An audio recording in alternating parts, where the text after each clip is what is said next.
আলা তারা ইলা মা কদ বালাগনা, এরে আদম আপনি কি দেখেন না কি কঠিন অবস্থার মধ্যে আমরা পড়ে গেছি, আল্লাহর দরবারে আমাদের জন্য একটু সুপারিশ করেন। আদম নবী সেদিন বলবে নাফসি নাফসি।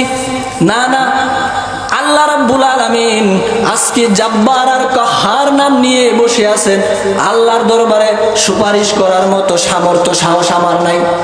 আল্লাহর নবী ডাক দিয়ে বললেন, রে সাহাবীরা, হাল তাদরুনা মাল কাউসার, এরে আমার সাহাবীরা তোমরা কি জানো কাউসার কি জিনিস? সাহাবায়ে কেরাম বললেন, আল্লাহু ওয়া রাসূলুহু আলামু, আল্লাহ তার রাসূল ভালো জানেন।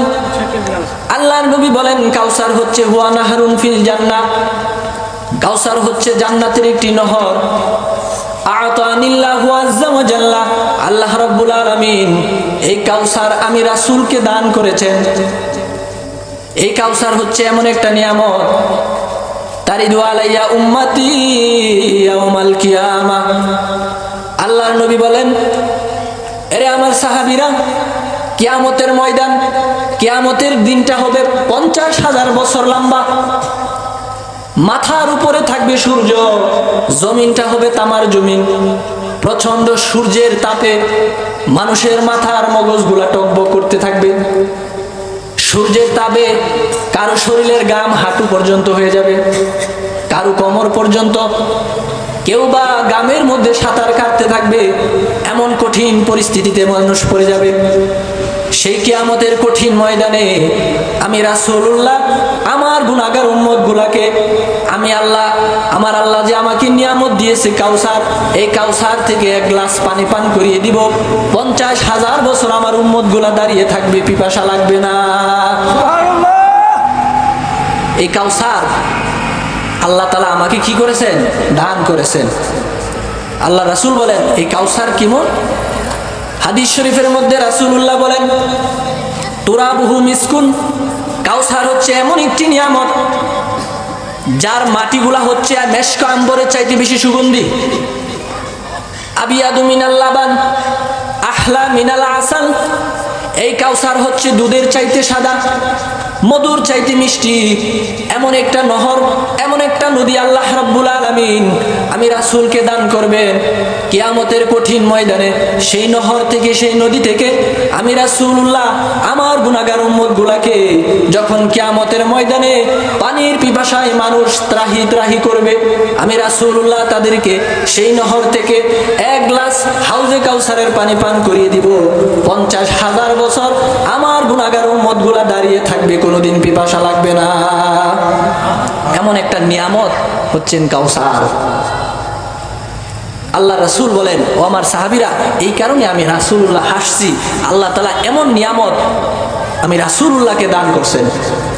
আমরা সেই নিয়ামত পেয়ে কি খুশি কি খুশি না?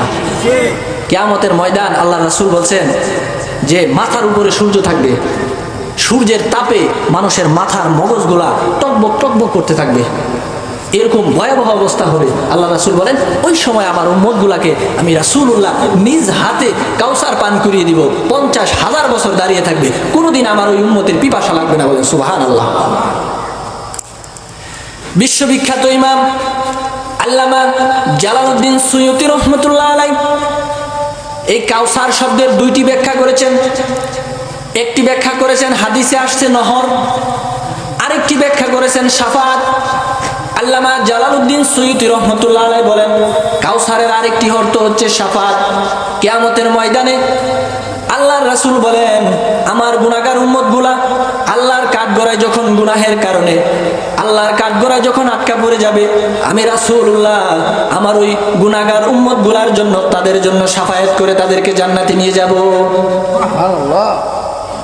আল্লাহ রাসূল বলেন যে কিয়ামতের ময়দানে আমার গুনাহগার উম্মতগুলা গুনাহের কারণে যখন আল্লাহর কাঠগড়ায় ধরা পড়ে যাবে, তখন আমি রাসূলুল্লাহ কি করব?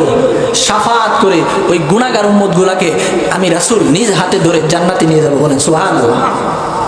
কাউসারের দ্বিতীয় অর্থ কি? শাফাআত। আল্লাহ রাসূল কিয়ামতের দিন শাফাআত করবেন। হাদিস শরীফের মধ্যে রাসূলুল্লাহ বলেন, লিকুল্লি নাবিয়্যিন দাওয়াতুন মুস্তাজাবাতুন ওয়া ইন্নী ইখতাবাতু দাওয়াতি শাফাআতান লিউম্মতি ইয়াউমাল কিয়ামা। আল্লাহর নবী বলেন, রে উম্মতেরা, আল্লাহ রাব্বুল আলামিন এই পৃথিবীর জমিনে যত নবী রাসূল পাঠিয়েছেন, প্রত্যেকটা নবী রাসূলকে একটা স্পেশাল দোয়া দিয়ে পাঠিয়েছেন। ওই স্পেশাল দোয়া যখন কোন নবী রাসূল কঠিন মুহূর্তে দাঁড়িয়ে দোয়া করে, আল্লাহ রাব্বুল আলামিন সঙ্গে সঙ্গে কবুল করে নেন। আল্লাহর নবী বলেন, যে উম্মতেরা, আমার পূর্বে যত নবী এসেছেন, রাসূল এসেছেন, ওই নবী রাসূলরা কঠিন মুহূর্তে দাঁড়িয়ে আল্লাহর কাছে ওই স্পেশাল দোয়া করে ফেলেছেন। আমি রাসূলুল্লাহ একমাত্র এই দোয়া করি নাই। এই স্পেশাল দোয়াটা আমি রাসূলুল্লাহ রেখে দিয়েছি দুনিয়াতে, কঠিন বিপদে দাঁড়িয়ে ওই দোয়া করি নাই। এই দোয়াটা কিয়ামতের ময়দানে আমার গুনাহগার উম্মতগুলা যখন গুনাহের কারণে আল্লাহর কাঠগড়ায় দাঁড়াবে যাবে, আমি রাসূলুল্লাহ ওই সমস্ত উম্মতের জন্য আল্লাহর দরবারে সুপারিশ করব, শাফায়াত করব। ওই স্পেশাল দোয়াটার নাম হচ্ছে শাফাত। আল্লাহ রাসূল বলেন, সব নবী এই দোয়া করে ফেলছে, আমি রাসূল এখনো করি নাই, দুনিয়াতে করব না। এই দোয়া রিজার্ভ রেখে দিছি, কিয়ামতের দিন আমার উম্মতগুলা যখন গুনাহের কারণে ধরা পড়ে যাবে আল্লাহর কাঠগড়ায়, আমি রাসূলুল্লাহ আমার ওই স্পেশাল দোয়াটা করে শাফাত করে আমার গুনাহগার উম্মতগুলাকে জাহান্নাম থেকে জান্নাতের দিকে নিয়ে যাবে। বলেন সুবহানাল্লাহ। সহিহ মুসলিমের বর্ণনা, আল্লাহর নবী বলেন, কিয়ামতের ময়দান হবে 50,000 বছর লম্বা। মাথার উপরে থাকবে সূর্য, জমিন হবে তামার জমিন। আল্লাহর নবী বলেন, কিয়ামতের ময়দানে সমস্ত মানুষকে একত্রিত করা হবে। মানুষগুলা সূর্যের তাপে দাঁড়িয়ে থাকতে থাকতে অস্থির হয়ে বলবে, আমাদের মধ্যে কি এমন কেউ নেই যে একটু আল্লাহর দরবারে আমাদের জন্য সুপারিশ করবে? সহিহ মুসলিমের বর্ণনা, আল্লাহর নবী বলেন, হাসরের ময়দানে সকল মানুষ বলবে, ফায়াতুনা ইলা আদম, তারা আদম নবীর কাছে গিয়ে যাবে।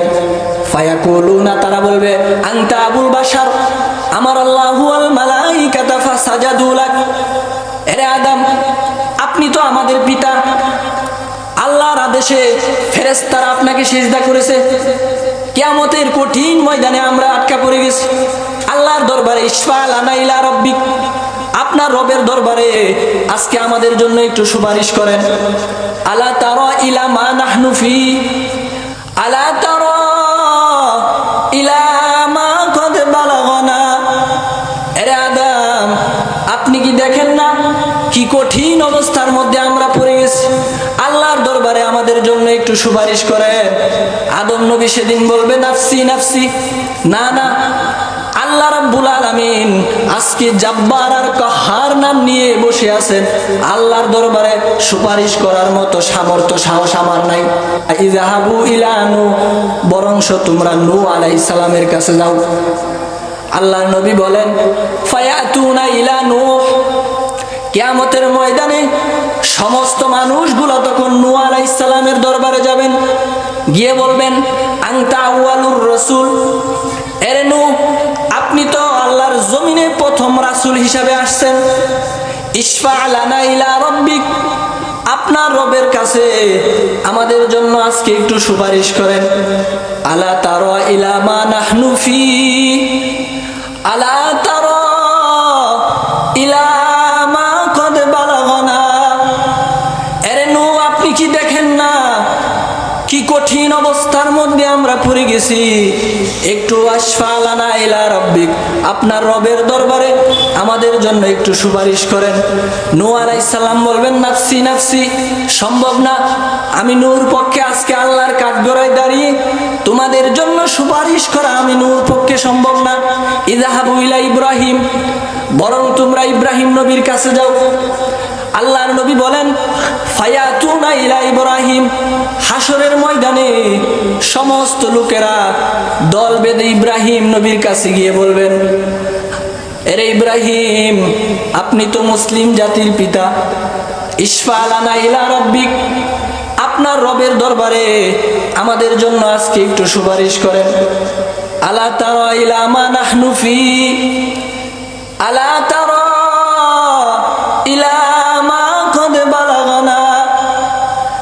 এরে নবী ইব্রাহিম, হাসরের ময়দানে প্রচন্ড গরমে সূর্যের নিচে দাঁড়িয়ে থেকে, তামার জমিনে দাঁড়িয়ে থেকে আমরা আর পারতেছি না, আল্লাহর দরবারে আমাদের জন্য একটু সুপারিশ করেন। ইব্রাহিম আলাইহিস সালাম বলবেন, না না, নাফসি নাফসি। ইব্রাহিম নবী বলবেন, আমি ইব্রাহিমের কি হবে আমি নিজেই জানি না, তোমাদের জন্য আল্লাহর কাঠগড়ায় দাঁড়িয়ে সুপারিশ করার সামর্থ্য আমার নাই, বরং ইজাহাবু ইলা মুসা, তোমরা মুসা নবীর কাছে যাও, উনার কাছে গিয়ে বলো, উনি হয়তো আল্লাহর কাছে তোমাদের জন্য সুপারিশ করতে পারেন। আল্লাহর নবী বলেন, ফায়াতুনা ইলা মুসা, কিয়ামতের ময়দানে হাশরবাসীরা মুসা নবীর কাছে যাবেন, গিয়ে বলবেন, এরে মুসা আনতা কালিমুল্লাহ, আরে মুসা আপনি তো আল্লাহর সাথে কথা বলেছেন, আপনি তো আল্লাহর সাথে তুর পাহাড়ে কথা বলেছেন, আপনি যদি একটু আমাদের জন্য আল্লাহর কাঠগড়ায় দাঁড়িয়ে আমাদের জন্য একটু সুপারিশ করতেন। মুসা নবীও একই কথা বলবেন, নাফসি নাফসি, সম্ভব না। মুসা নবী বলবেন, কারণ আমি এক বনি ইসরাইলকে এক থাপ্পড় মারছিলাম, এক থাপ্পড়ে মরে গেছে, এর জন্য আল্লাহর কাঠগড়ায় কি জবাব দিত আমি নিজেই জানি না, তোমাদের জন্য সুপারিশ করার সামর্থ্য আমার নাই। ইজাহাবু ইলাম ঈসা, বরং তোমরা ঈসা নবীর কাছে যাও। আল্লাহ নবী বলেন, ফায়াতুনা ইলা ঈসা, হাশরের ময়দানে লোকেরা ঈসা নবীর কাছে গিয়ে বলবেন, এরে ঈসা আপনি তো রুহুল্লাহ, আপনি আল্লাহর দরবারে ইশফা লানা ইলা রব্বিক, আপনার রবের দরবারে আজকে কিয়ামতের ময়দানে আমাদের জন্য একটু সুপারিশ করেন। আলা তারা ইলা মা নাহনু ফি, আলা তারা ইলা মা কদ বালাগানা, আরে ঈসা আপনি কি দেখেন না কি কঠিন অবস্থার মধ্যে আমরা পড়ে গেছি, আল্লাহর দরবারে আমাদের জন্য একটু সুপারিশ করেন। ঈসা নবী বলবেন, নাফসি নাফসি, সম্ভব না, তবে আমি তোমাদেরকে একটি পথ দেখিয়ে দিতে পারি। আজকে কিয়ামতের এই কঠিন ময়দানে আল্লাহর কাঠগড়ায় দাঁড়িয়ে তোমাদের জন্য সুপারিশ করতে পারে শুধু একজন, তিনি হচ্ছেন আখিরি নবী, নবী কুলের সম্রাট মুহাম্মাদুর সাল্লাল্লাহু আলাইহি ওয়াসাল্লাম। আজকে শুধু তিনিই আল্লাহর দরবারে দাঁড়িয়ে তোমাদের জন্য সুপারিশ করতে পারেন। সহিহ মুসলিমের বর্ণনা, আল্লাহর নবী বলেন, ফায়াতুনা ইলা মুহাম্মদ, কিয়ামতের ময়দানে সমস্ত মানুষ আমি রাসূলুল্লাহর দরবারে আসবেন, এবার আয়েশা বলবেন, ইয়া মুহাম্মদ ইশফা লানা ইলা রব্বিক, ওগো নবী আল্লাহর দরবারে আমাদের জন্য আজকে একটু সুপারিশ করেন। আল্লাহর নবী বলেন, এই কথা শোনার পরে ফাআনতালিকু ফাআতি তাহতাল আরশি, আমি রাসূলুল্লাহ সঙ্গে সঙ্গে আরশের নিচে চলে যাব, আরশের নিচে গিয়ে আমি রাসূলুল্লাহ সিজদায় পড়ে যাব, সিজদায় পড়ে আমার গুনাহগার উম্মতগুলোর জন্য সুপারিশ করতে থাকব। হাদিসের মধ্যে আছেন, আল্লাহ রাব্বুল আলামিন তখন বলবেন, হাবিবি, হে আমার বন্ধু, হে মুহাম্মদ সাল্লাল্লাহু আলাইহি ওয়াসাল্লাম, ইরফা রাসাক সাল তুতা ইশফা তুশাফা, ওগো নবী আমার হাবিব মুহাম্মাদুর রাসূলুল্লাহ কিয়ামতের এই কঠিন ময়দানে আজকে শুধু আমার সামনে দাঁড়িয়ে একমাত্র আপনি কথা বলতে পারেন, আপনার গুনাহগার উম্মতগুলোর জন্য আমি আল্লাহর দরবারে সুপারিশ করেন। আমি আল্লাহ রাব্বুল আলামিন আপনার সুপারিশ কবুল করে আপনার গুনাহগার উম্মতগুলোকে জান্নাতে দিয়ে দিব।